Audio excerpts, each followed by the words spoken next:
Hello everyone and welcome to Do It Yourself Gourmet Live. Today we are going to do something simple. We're warming up the cast iron iwachu pan and we're going to make some banana pancakes inside of there. And now it's not too complicated, thankfully.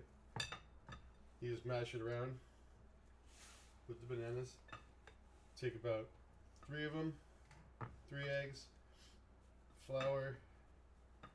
The flour can vary depending on how thick you want it, but it usually works out to be about 2 cups. And then a little bit of leavening agent. But this one's about how to actually cook the pancakes. And so that's what we're going to be doing here. We're going to be cooking the pancakes themselves, and then we'll put the recipe and the making process on another video.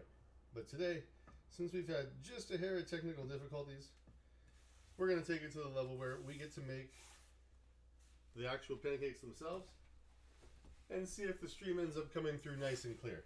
Hopefully it does end up nice and clear, because I miss everybody being able to see the stuff that I make. And you know, I'm ready to start streaming again. So it's with that I say, welcome to 2025 everybody, and it's the Do It Yourself Gourmet. Let's get cooking, shall we? This is almost hot enough. We're using the back of the hand test. You're going to have it a little hotter at first, because it's going to take that and put it down. Now you're probably also going to want to have a little bit of oil of some form. I have this pan pretty well seasoned with butter, so I'm going to toss just a little hint of sunflower oil on there to draw the flavor out. And then that'll mix in really nicely, because that was good browned butter from before.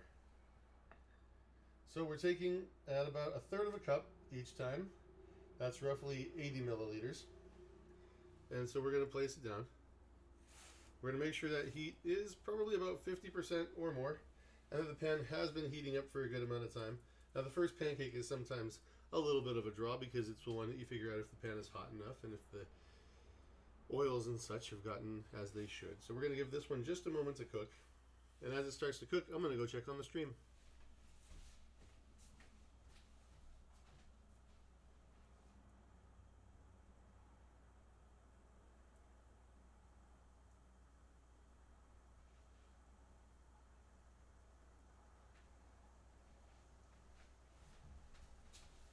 Okay, so my apologies if there's a little bit of buffering. I'm still figuring that one out, and I've got it scaled at 1080p. I don't know if it actually shows that it has the pixelation on it, but in terms of the pancake, you're going to wait until it sizzles around the edge a bit. You don't want it too high the whole time, because the bottom of the banana pancake, since it takes a little bit longer to actually cook throughout, you're going to want to have that at about 50% and turn it up and down depending on the individual characteristics of the pan. You're going to let most of it cook on the one side and then flip it over in the end to fill it up, to finish it off. And that's why you don't want the one side on the bottom that's there the longest to be there so very long under high heat, because that will toast the edges of the pancake and the middle too. So if you want it extra toasty, maybe that's what you're going to do. But otherwise, watch out. Otherwise, it might be a little bit too toasty for some folks. And now we're going to feel around this edge again. See if it's got itself a nice cohesive bottom, and then pick it up and flip it over, and look at that. You've got a nice golden color. You got to be a little aggressive with the flipping of a banana pancake, because sometimes they won't show you that they're done on the top, but they'll already be over browning on the bottom.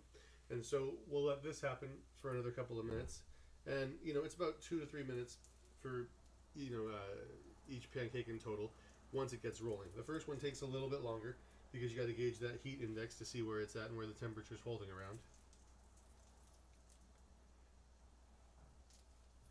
But once you get a rhythm for it, then yeah, about 2.5 to 3.5 minutes, depending on the heat and depending on how toasty you want. Maybe 4 at most if you're doing it slow. And then we got ourselves, and we'll lift it up here so you can see a little bit, a very nice and lovely banana pancake. And they do come out quite delicious, especially if the recipe has a good mix and you allow the leavening agents to do their work. And again, we'll put a recipe mix in here, but we wanted to test this one out and see if it works for the streaming. And now we'll turn the heat off, because this is only one pancake and we don't want it to overcook. But if you're cooking more, this will be just exactly where you take it off. You see the other side there? That's got that brown on it. That is a nice toasty pancake. We'll take it up so we can see it on this side too. Do-it-yourself gourmet, folks. Thank you very much for watching. This has been a return to the live streaming, and we will be doing this a lot more often. We'll see you next time.